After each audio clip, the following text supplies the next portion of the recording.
Imagine a celebration so sacred, so deeply woven into the identity of an empire, that the entire city held its breath when it began, and yet, behind closed doors, that same ritual transformed into one of the most horrifying nights a woman could ever experience.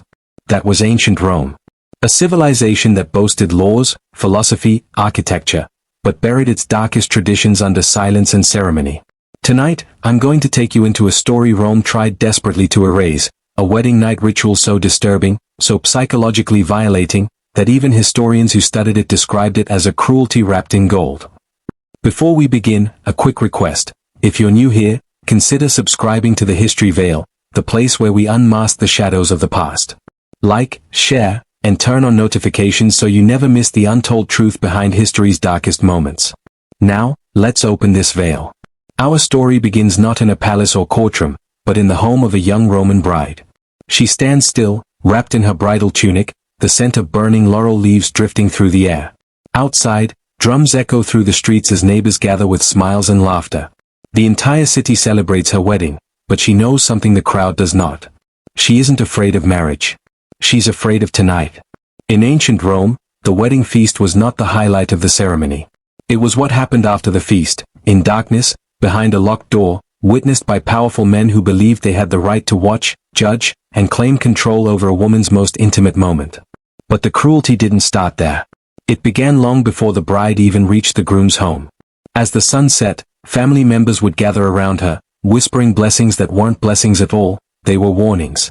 Be pure, one aunt murmurs. Do not resist, another says. Rome is watching. Words meant to guide her, but designed to crush her. Her mother, holding back tears, arranges the bride's veil, a deep orange flame-colored veil called the flammeum. It symbolized fire. Not the warmth of a hearth, but the fire of surrender. The fire that consumed a woman's identity and reshaped her into something Rome called mater familias, the mother of the household. A title that sounded honorable but in truth meant, you belong to him now. Mind, body, and soul. The bride's heart pounds. Because she knows that the ritual awaiting her tonight is not sacred. It is not romantic. It is not even personal. It is a test. A test designed by Rome not to honor love, but to break a woman's independence, shatter her sense of safety, and ensure that from the moment she entered her husband's home, she would never forget who held power over her. When the procession begins, she is lifted from her mother's arms, literally. Roman tradition forbids her from walking into her new home on her own feet. Because if she did, it would symbolize unwillingness. So she is carried across the threshold, powerless, weightless, surrounded by cheers she does not feel. Inside the house, torches flicker against marble walls. The air is thick with incense. Musicians play soft melodies. But none of this comforts her, because the other guests, especially the older men, keep glancing at her with an expression she cannot decipher. Pity? Curiosity? Hunger? The groom watches her from across the room. He is calm. Too calm. As if he knows something she does not. Because he does. When the feast ends, the bride is led away by a group of women, not to protect her, but to prepare her. They guide her into a chamber, dimly lit, quiet, and suffocating. The screams and drums of celebration outside fade, replaced by her own trembling breath. She is told to remove her veil. She hesitates. Immediately, the women stop her. No. That is not for you to remove. She freezes. She doesn't understand. But she will. In Rome, the bride was not allowed to lift her own veil on her wedding night. That privilege belonged to someone else entirely, not her husband, but a silent witness appointed by the groom's family. A stranger. A shadow. Someone who stood in the room during the most private moment of her life. When she finally steps into the bridal chamber, her husband enters, and behind him, the witness steps in too. He shuts the door. And locks it. The bride's knees weaken as she realizes she is not alone with her husband. Her most vulnerable moment will not be private. Rome believes she must be observed. Her purity must be confirmed. And the person who confirms it is standing just a few inches away. The groom sits beside her, pretending calm, but she sees tension behind his eyes. He doesn't control this ritual either. This is Rome's ritual, a ritual older than him, older than her, older than love. The witness approaches. Slowly. His sandals echo on the stone floor. He reaches toward her veil. She flinches. Her groom whispers, "Don't move." But she wants to scream. And then, With a cold, deliberate motion, the witness lifts her veil. For the first time that night, she feels exposed. Not because she is seen, but because she is judged. Her husband tries to hold her hand, but she pulls back. Not out of rebellion, out of fear. The witness stares at her. Not with desire. With scrutiny. As if she is an object. As if she is property. As if she is something to be evaluated, not someone to be understood. What happens next, the true horror of Rome's wedding night ritual, is something the empire tried desperately to bury. And boss, that part begins in part 2. The moment the veil leaves her face, the air changes. Not because the room grows colder, but because she feels exposed in a way she has never felt before. 2 men now watch her. One she barely knows. And one she wishes she had never met. The groom tries to steady himself, folding his hands tightly, but even he avoids making eye contact with the witness. Because he knows the truth, tonight does not belong to him, and certainly not to her. It belongs to Rome. The witness takes a step closer. Slow. Deliberate. Measured. As if is approaching not a person, but an object being evaluated. The bride's breath trembles. She pulls the edge of her tunic tighter across her chest, instinctively shielding herself from the gaze slicing through her. The room is quiet, too quiet. Only the soft crackling of a clay lamp breaks the silence. A silence so heavy it feels like the walls themselves are watching. Her husband whispers, "It's tradition."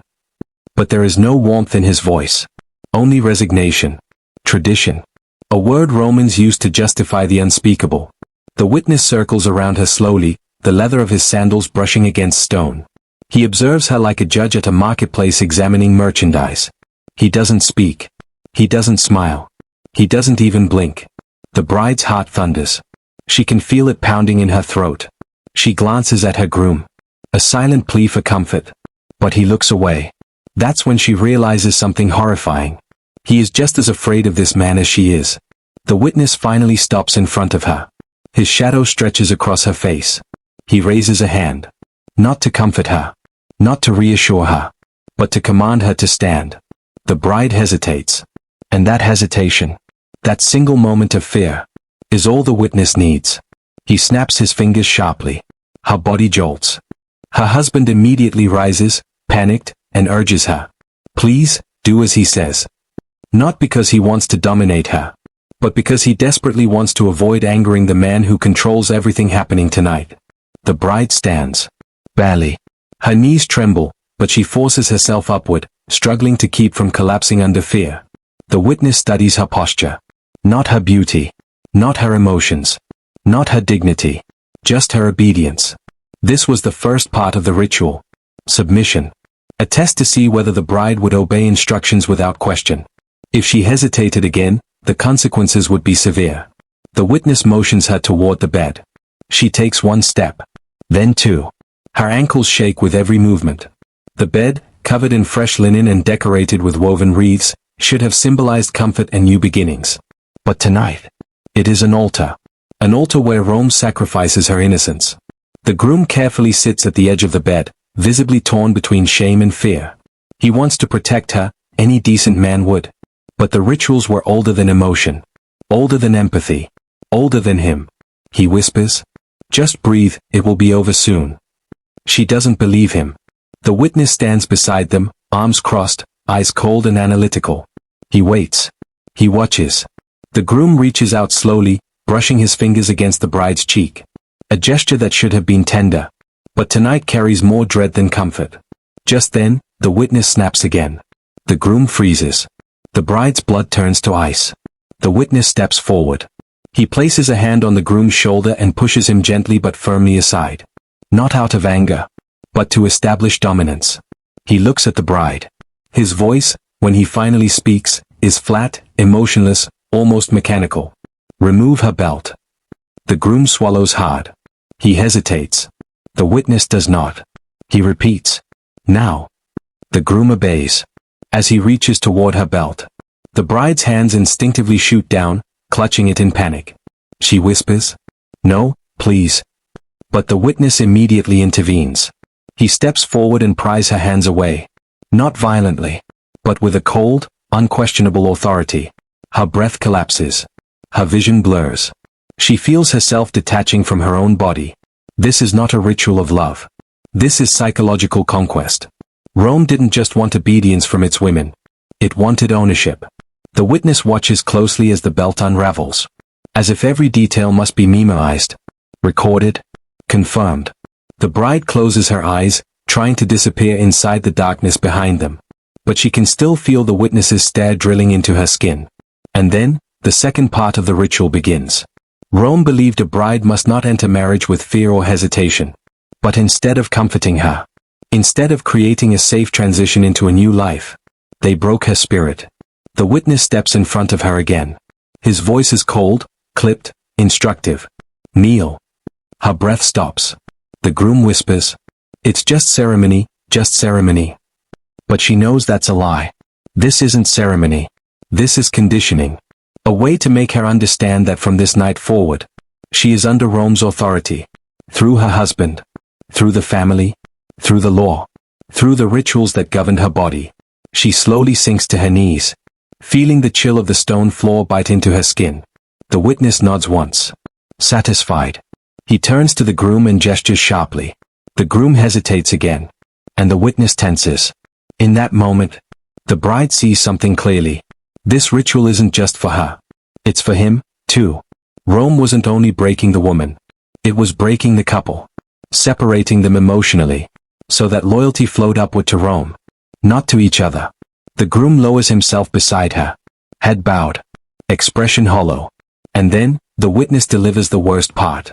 The declaration that seals the ritual. He says, "Tonight, you both belong to Rome." The bride's breath shudders. Her chest tightens. Her fingers dig into her knees. Something inside her cracks. Invisible, but unforgettable. Because marriage was supposed to bind two people. But tonight, it binds them to something else entirely. The room is silent again. Heavier. Darker. And the ritual isn't over. Not even close. Because the final act of Rome's wedding night tradition, the act so disturbing Rome tried to erase it from history, begins in part 3. The moment the witness finishes his chilling declaration. "Tonight, you both belong to Rome." A silence falls over the room so heavy it feels alive. The bride doesn't move. The groom doesn't breathe. And the witness stands above them. Not like a man, but like a law. The clay lamp flickers, making the shadows pulse on the walls. It almost looks as if the room itself is tightening around them. Trapping them. Watching them. The bride's heartbeat is so loud she feels it in her throat. Her hands tremble on her knees. Her veil, now lifted, hangs off her shoulder like a torch extinguished before its time. The witness finally steps back and gives a small nod to the groom. A signal. A command. The groom rises slowly, as if pulled upward by invisible strings. He doesn't look at her. He doesn't dare. He knows what comes next. And that knowledge breaks him more than the act itself. He reaches toward her with trembling fingers as the witness watches, arms folded, expression unreadable. This is not intimacy. This is not love. This is a performance of power. A ritual created not for the couple's union, but for Rome's assurance. The groom touches her shoulder lightly. She flinches. He stops. The witness clears his throat softly. A warning. A reminder. The bride looks up at her husband with wide, pleading eyes. He whispers, "I'm sorry. I'm so sorry." But apologies have no place in a Roman ritual. The witness moves closer, standing so near she can feel the coldness radiating from him. He observes every breath, every movement, every hesitation. Because in Rome, hesitation meant impurity. And impurity meant punishment. The groom finally gathers enough courage to continue. He gently lifts the bride's chin. His hands shake so violently it's almost painful to watch. The bride's vision blurs with tears. Not from pain. From humiliation. From terror. From the realization that she has no choice, not tonight, not ever again. The witness exhales slowly, as if satisfied with her reaction. Then he reaches for a small bronze bowl placed on a nearby table. He holds it up to the torchlight. Inside the bowl is a thin strip of cloth. A symbolic white ribbon that Rome used for only one purpose. Purity inspection. The bride's breath collapses. Her hands instinctively curl into fists. This was the true horror of the ritual. Not just being watched, but being evaluated. Her value, her dignity, her future standing in society. All measured by a strip of cloth. And a stranger's judgment. The witness hands the bowl to the groom. The groom refuses at first, shaking his head, whispering, "No, please, not this." But the witness places the bowl firmly against the groom's chest. For a moment, the two men lock eyes. Fear versus authority. Emotion versus tradition. Humanity versus Rome. The groom breaks first. He always does. He takes the bowl with trembling hands. The bride looks at him with disbelief. She never imagined her wedding night would become a courtroom. With her body on trial. Her knees weaken. She starts to collapse, but the witness grabs her arm, holding her upright like a puppet being repositioned. She gasps at his touch. His grip cold and unyielding. The groom tries to speak again.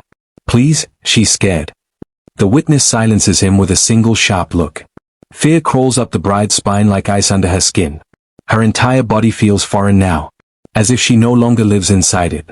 The witness steps back, crossing his arms again. He nods toward the bed. The final stage of the ritual.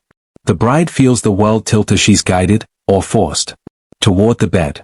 Her feet drag against the stone floor. Her breath comes in short, panicked bursts. The groom sits beside her, his face pale and hollow. He isn't a husband tonight. He's a participant in a ritual neither of them chose. The witness positions himself beside the bed, standing at an angle where he can see everything clearly. Not out of desire, but out of duty. To a tradition older than morality. The bride looks at the groom again. Her eyes full of terror, pleading for comfort, rescue, escape. But he can't. He is trapped too.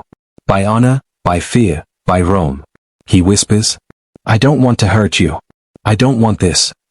She feels a tear slide down her cheek. He lifts a hand to wipe it. But his fingers hover in the air, frozen by the presence of the witness. Even comfort required permission. The witness clears his throat again. A low, heavy sound that fills the room like smoke. It is time. The bride shuts her eyes. Her breath trembles. She wishes the world would end right now. She wishes she could vanish. She wishes she could be anywhere but here. But Rome does not care for wishes. The groom takes a deep breath and reaches for her hand. This time, she doesn't pull away. Not because she trusts him, but because she's too terrified to resist. The witness watches closely. His expression emotionless. His eyes reflecting nothing but torchlight. It is in this moment, this horrible, suffocating moment, that the bride understands something ancient Roman women rarely said out loud. Marriage wasn't a union. It was a surrender. A surrender of safety. A surrender of identity. A surrender of privacy. A surrender of choice. The ritual continues. Slowly, painfully. Every second observed. Evaluated. Judged. At last, when the act is completed, the witness steps forward. He takes the cloth from the bowl, examines it carefully under the torchlight, and gives a curt nod. That nod decides her fate. That nod seals her reputation. That nod announces whether she is worthy in Rome's eyes. The bride doesn't look up. She can't. Her entire world has collapsed into a silent scream trapped inside her chest. The witness turns to leave. He unbolts the door. He steps out. And in that moment, as the cold night air rushes into the room, the bride realizes something horrifying. This ritual was never meant to unite her and her husband. It was meant to break them. To bind them not to each other, but to Rome. And the consequences of this night, the psychological scars Rome tried to erase, will haunt them both for years. But boss, the darkest part of the ritual, the part Rome hid the deepest, comes next. And that begins in part 4. The door shuts behind the witness with a heavy thud. And for a moment, the silence in the room feels almost merciful. The bride sits frozen on the edge of the bed, her fingers trembling, her chest rising and falling in sharp, uneven breaths. The ritual is over. But the echo of what just happened clings to her like smoke. The groom sits beside her. But the space between them feels like a vast canyon. He wants to speak. He wants to apologize. He wants to undo everything Rome forced upon her.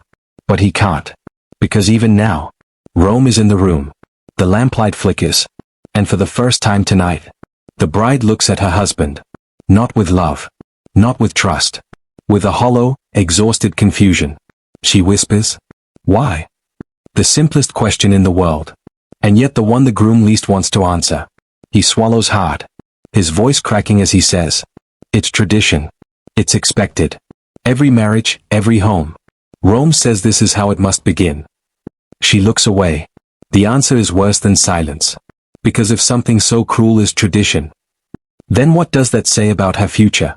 Outside, distant laughter from lingering wedding guests drifts through the walls. Life continues. The world celebrates. But inside this chamber, two lives have changed forever. The bride tries to stand, but her legs buckle beneath her. The groom reaches to steady her. She jerks away. Not because she despises him, but because her body no longer knows what safety feels like. He drops his hand, ashamed. He murmurs, "I tried to protect you." But the words die in his throat. Because they both know the truth. No one protects you from Rome. Not a husband. Not a father. Not a witness. Not the law. The bride takes a shaky breath and walks slowly toward the window. As if distance can somehow erase the memory. The cold night air brushes her skin. And for a brief second, she feels human again. Connected to something beyond the stone walls. But that moment doesn't last. A faint knock echoes from the door. The groom freezes. The bride stiffens. Not him again. Not the witness. The groom hesitates before opening it. A maid stands there quietly, a folded garment in her hands. She lowers her gaze respectfully and says, "Come dawn, she must present herself to the household."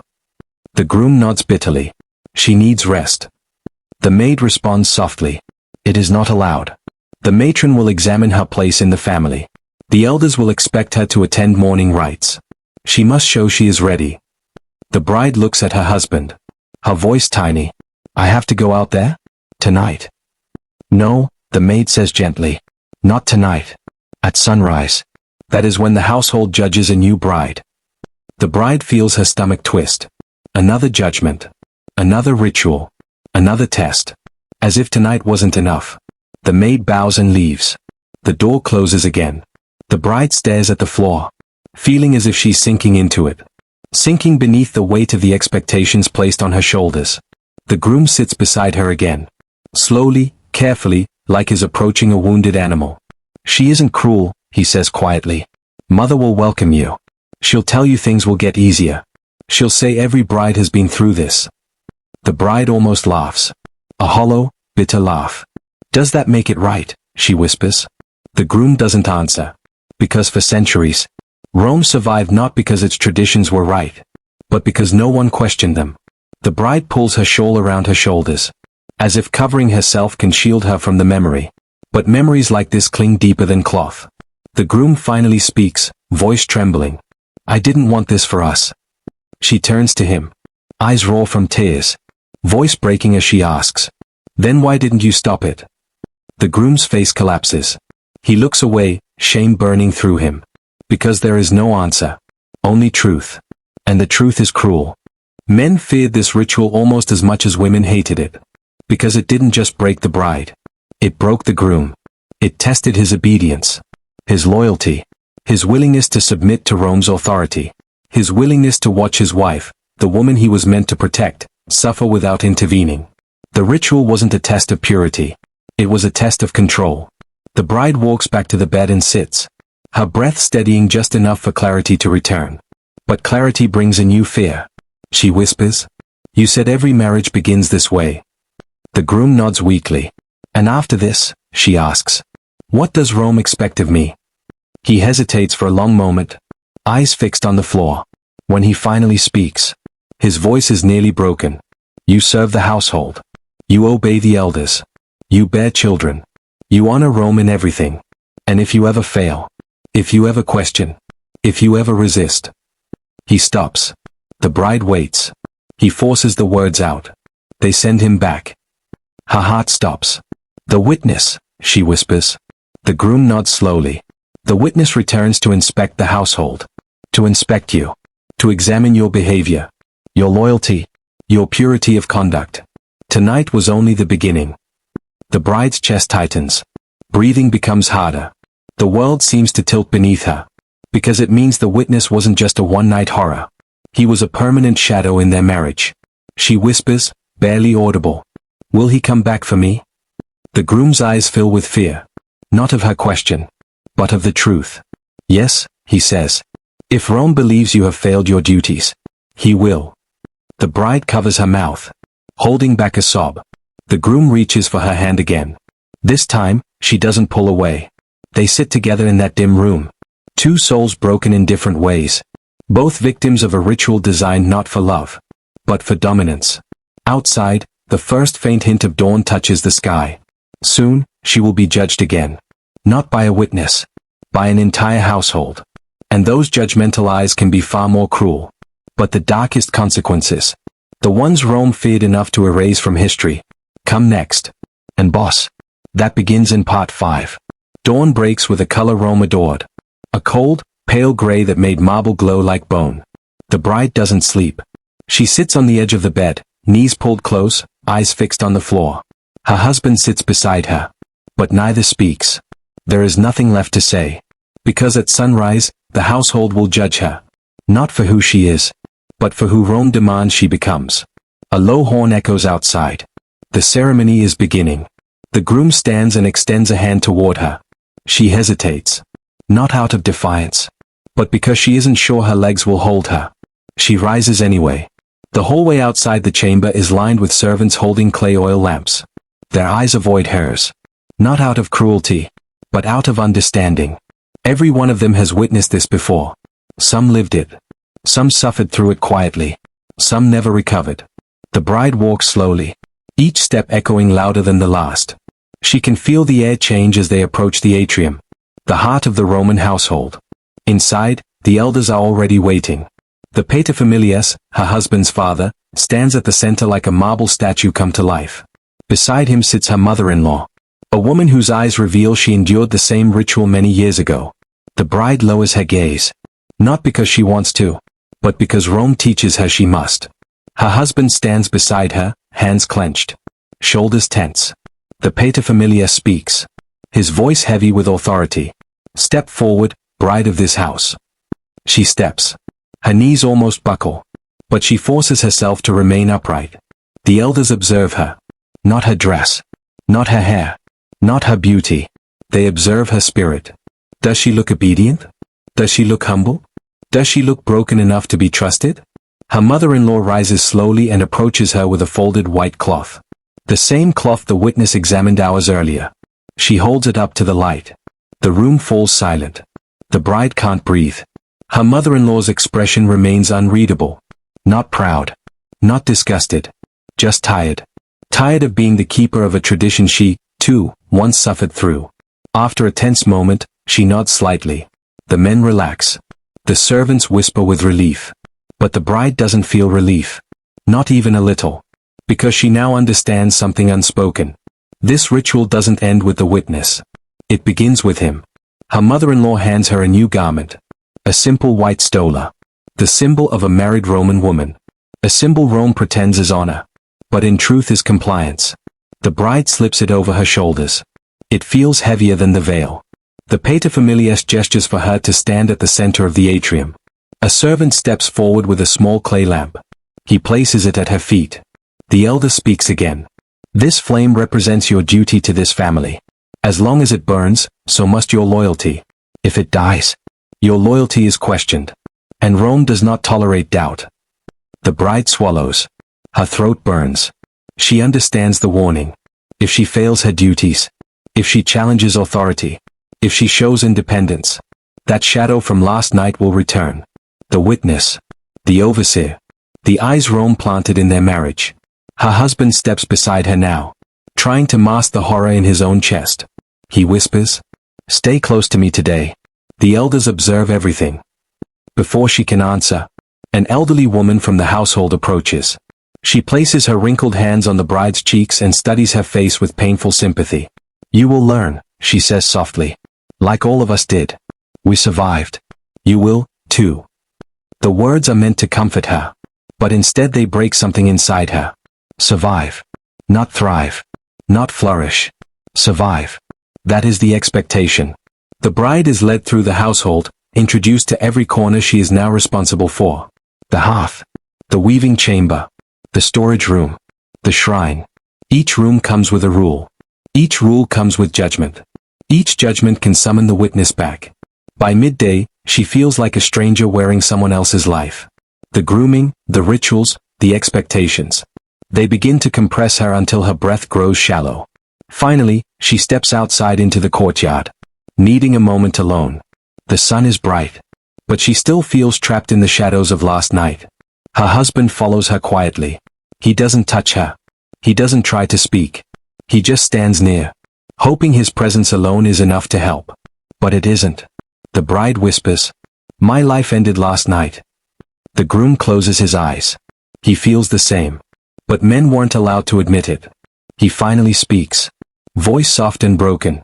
"It didn't end. It changed. And I promise, I will spend every day trying to make this bearable." She looks at him. Really looks at him. For the first time since the ritual began. He is not her enemy. He is another victim. A victim Rome demanded to obey, even when obedience meant betraying the woman he loved. She feels tears rise again. He steps closer. Slowly, gently. And for the first time, she lets him hold her hand. Not out of affection. Out of desperation. They stand together in the sunlight. Two broken souls leaning into each other. Trying to find strength in a world that refuses to give them any.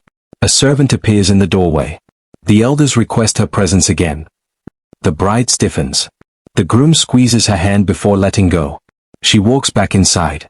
As she enters the atrium, she catches a glimpse of something that makes her blood turn cold. A pair of sandals.